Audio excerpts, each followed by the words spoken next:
Hello, hello, hello.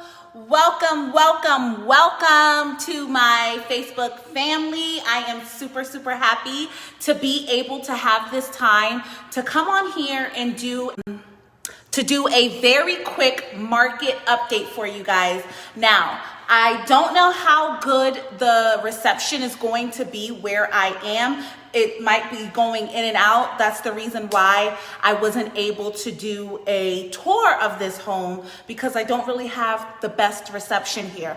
But I found a spot where it looks like it's holding a signal, and I think that I'll be able to do a really quick market analysis for you guys and answer some of the real estate questions that I have been getting in my inbox, guys. First of all, before I go into my weekly real estate video, I do want to say thank you to everyone who shared the videos when I and my children were at the Stafford protest for Black Lives Matters.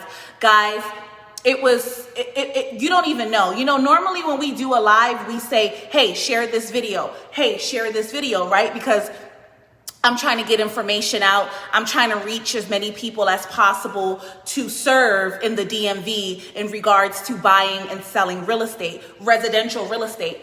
But that day, and for anybody who plans to continue to protest, it's very important that you keep your phone up. Okay, guys? I promise you, I probably was going to get arrested.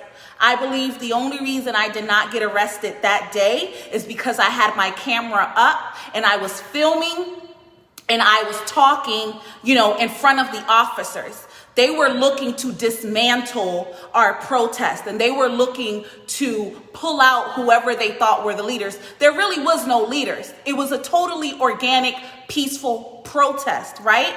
But the majority of the people that were there were young people. And of course, as a mom and other parents that were out there, we quickly went into protective mode and started to try to get the crowd in order and keep everybody in peace. Listen, I didn't know what I was doing out there, right?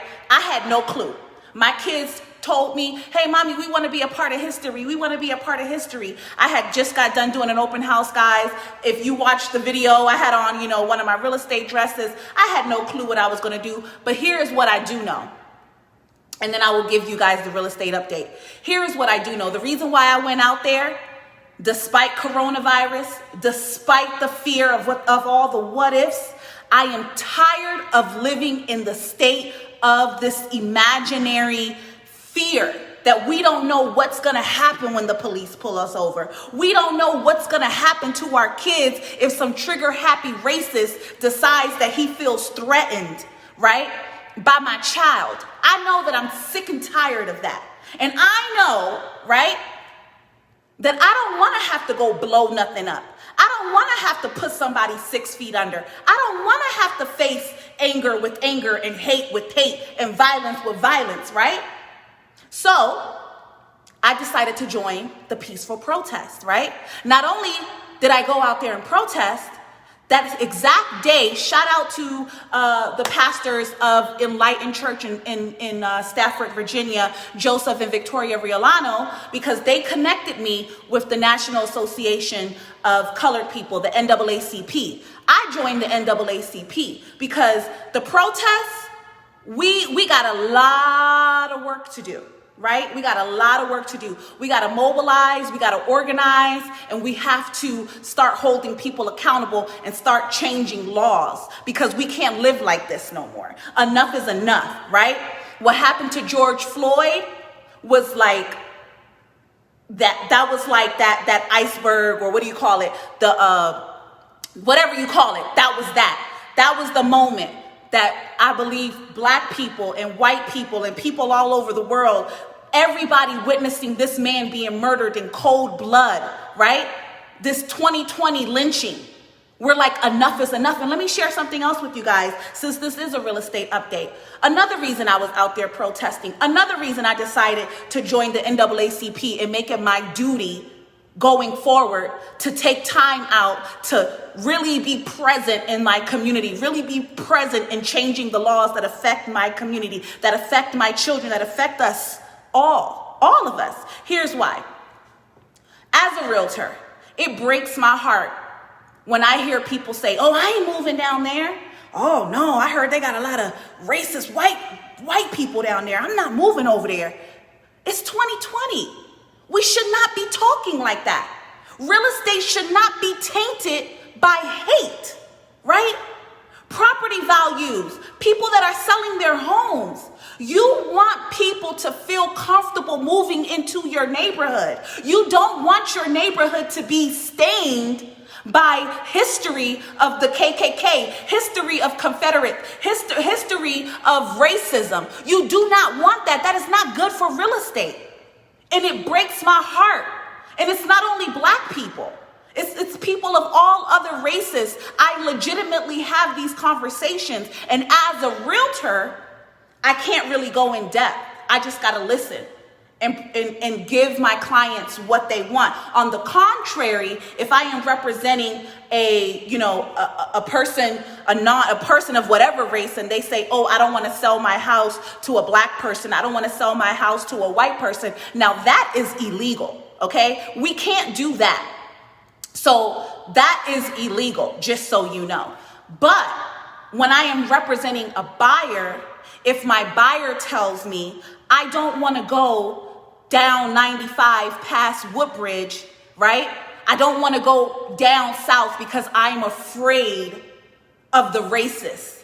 I'm afraid for my children to grow up around those racists. You know, they raise their kids with that hate. These are the conversations that I'm having. And it's 2020.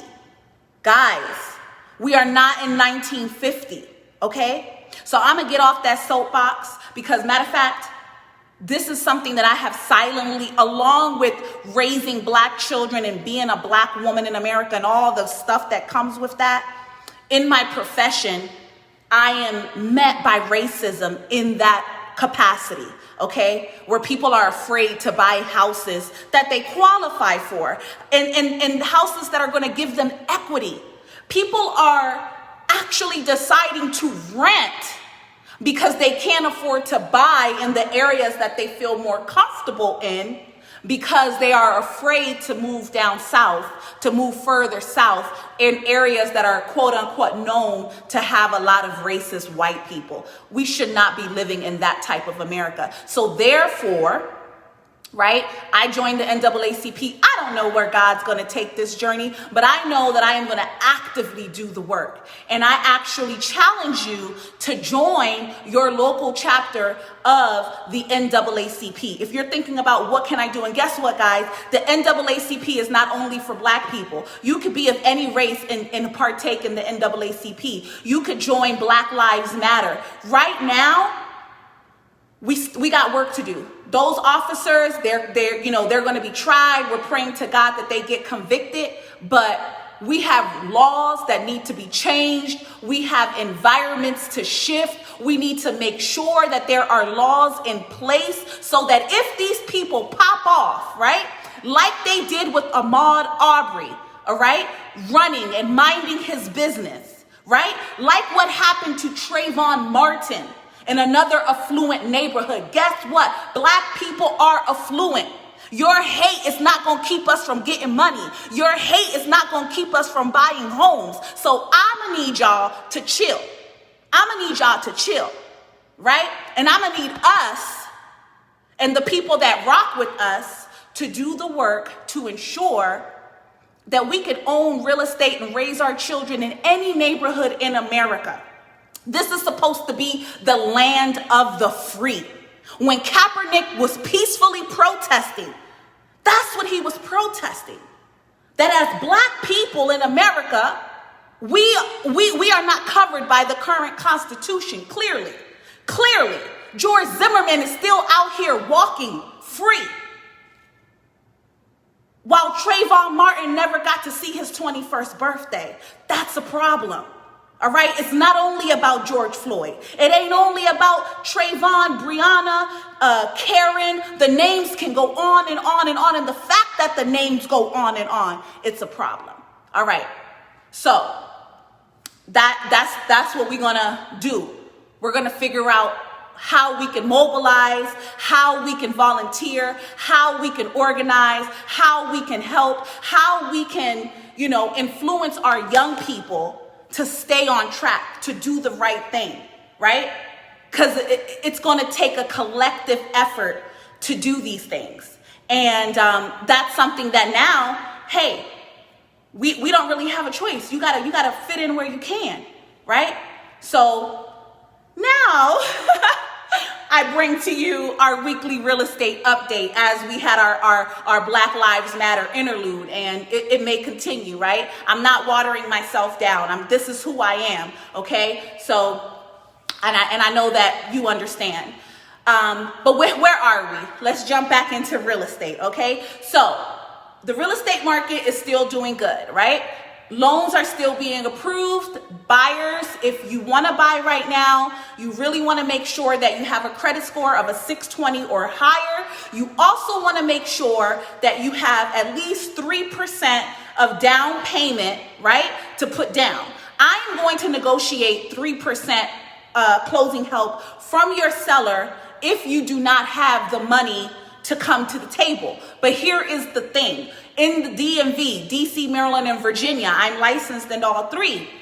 It's a very competitive market. So if you don't have the money for closing and we have to ask the seller for that money, it's going to change your position when you are offering on homes. So that's the reason why I say you want to make sure that you have that money. Christopher, yes. VA lenders do require a 580, and that's the same thing for the FHA loan. But what you want to know is that because of the climate that we're in, a lot of banks have raised their minimum credit score. So that's a great question, Chris. Thank you very much. So let me help you understand. Even though the VA and the FHA, which are government-backed loans, they have not changed the minimum requirement. But let's just use, for example, Chevy Chase, right? That was a big bank in the news. Chevy Chase has made their minimum credit score 700. Ooh, right? A lot of people ain't gonna qualify for a home loan with Chevy Chase. So then you gotta come over to another bank, maybe Envoy, maybe Sandy Spring, maybe Navy Federal. I personally choose to work or like working with smaller banks, loan officers that work with smaller banks, because they tend to be the ones that are able to work with people that fall in that 580 under 640 credit score. So I am telling you right now that if you want to get the best rates and the interest rates are still very low, you want to do the work that it requires to get you to a 620. It's really not that hard, okay? You got to talk to your lender. You got to give me a call. Tell me where you are. I'll know what lenders to connect you with. This is our work to make sure that you get approved, okay? Just because one bank tells you that you don't qualify doesn't mean you're not going to qualify with another bank, right? You're going to have to do the work. Navy Federal in the house. Yeah, Navy Federal is an awesome bank. I'm with Navy Federal, right? But I did not buy my house with Navy Federal. My home loan is not with Navy Federal. So these are just conversations that we have. That's why I always tell people to give me a call. If you're trying to buy a house, let's put a plan together for you, okay? So that's that. And for my sellers in the DMV, you want to put your house on the market. If you are not thinking about staying in your house any longer, if you don't want to live in the house that you're in for the next 2 to 5 years, it's going to be in your best interest to give me a call and let's get your house on the market sooner than later, because there is talks about a second wave of COVID. You know, their unemployment may continue to go up. There are a lot of homeowners right now who are not able to pay their mortgage because of hours being cut down, because of COVID, right?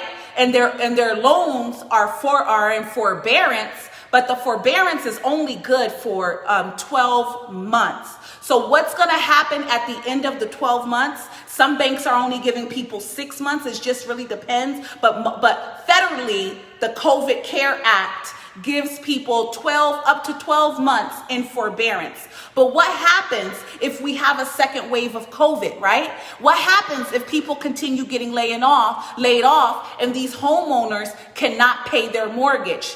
Now we have a bunch of people putting their house on the market. Okay, that's very, very real. You don't want to be on the market when everybody is trying to offload their home, when we have a bunch of short sales and we have a bunch of liens and lien and lieu, whatever. You just don't want to be trying to sell your home in that type of market, because your home value is going to go down. Right now, home values are up.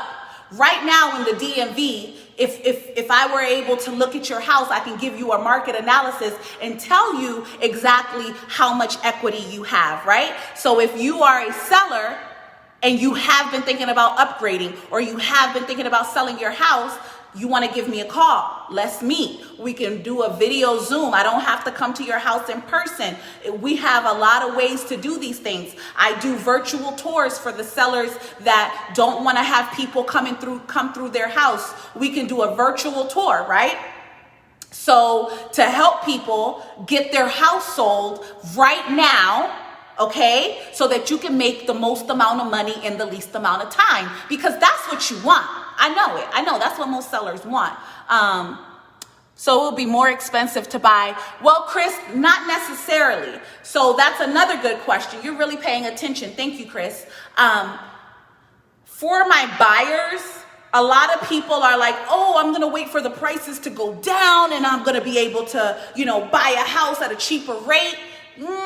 You're gambling, right? Because just like banks have raised their scores, their minimum credit score, we don't know what's going to happen. There is no guarantee that when the market goes down, the bank is still going to loan, right? Unless you have a government job that is secured, or you're in an industry that is recession proof, and you know that you're going to be making the same amount of money now, 6 months from now, okay, to be able to play in that game. Because yes, there are going to be a lot of investors picking up property. So if you are thinking about real estate investing and you got money saved up, if you don't have money saved up, you want to utilize these next 6 months to get the bag, to focus on the bag. While we out here protesting and doing our part for Black Lives Matters, let's not get tricked out our bag, okay? If you do want to be a real estate investor, you need to be using these next 6 months to focus on your finances so that you will be able to qualify for a home loan, because the underwriting process is getting more and more strict. Okay, underwriting is going to be requiring more and more. So it's not necessarily a good idea to wait if you don't know where your finances are going to be, and if you are going to be able to maintain your credit score until prices start going down. You don't want to miss purchasing a home, right? Because you're trying to get a house $20,000 to $30,000 cheaper, and you don't know if you're going to be able to even purchase in 6 months. Okay, so these are all conversations that we have when you sign up for a clarity call with me. And that link on, when I post my link, the Get Fit with Vicky, there is actually an option there for you to have a clarity call with me, and we can set that thing up, and it'll only be 15 to 30 minutes or more, depending on how much you need. I'll make myself available to you to help you. That's another way that I'm serving my community, right? Because when you own your home, you are now in a position of building wealth. Don't ever think that buying a house is a bad investment. People are always going to need a place to live, right? If you can't afford to pay your mortgage anymore, guess what? You can always put your house up for rent. You can always have renters pay your mortgage. So you'll never be out of a bag. You'll never not be making money, and the house will pay itself. And what always happens, the market always corrects itself. It always happens. Just take a look at history. So you're not going to lose with real estate, all right? You just need proper guidance. Guys, I hope that this video inspired you. If you are motivated, Chris, you can give me another call, get in my DM, let's set that up. And just, continue to be light, continue to be inspiration, continue to educate yourself on what's happening, continue to educate yourself on the laws. Don't forget to get out here and vote. Right? It's not only about the president. We got to vote at the local level. Again, I'm going to put a plug in for the NAACP, and I'm going to put a plug in for Black Lives Matters. Get involved, guys. Get involved. These organizations need us. Even if you can't make it to all the meetings, just sign up. It's only $30 to be a member of the NAACP for a year, and you just don't know where God is going to use you, okay? So I hope that you are inspired. I hope that you are motivated. I hope that you got some real estate jewels that are going to help you in your real estate process going forward. If you are one of those people that ain't going to be moving like me, right? You're going to stay in your house. You're going to ride this thing out, and you are eligible to refinance. It may be a good idea to refinance. If you've been in that house, less than 3 years, it's going to be good because you'll be able to lock in a lower rate because the rates are still very low, which means you're going to save money on your monthly mortgage payments. All right, guys, until we meet again.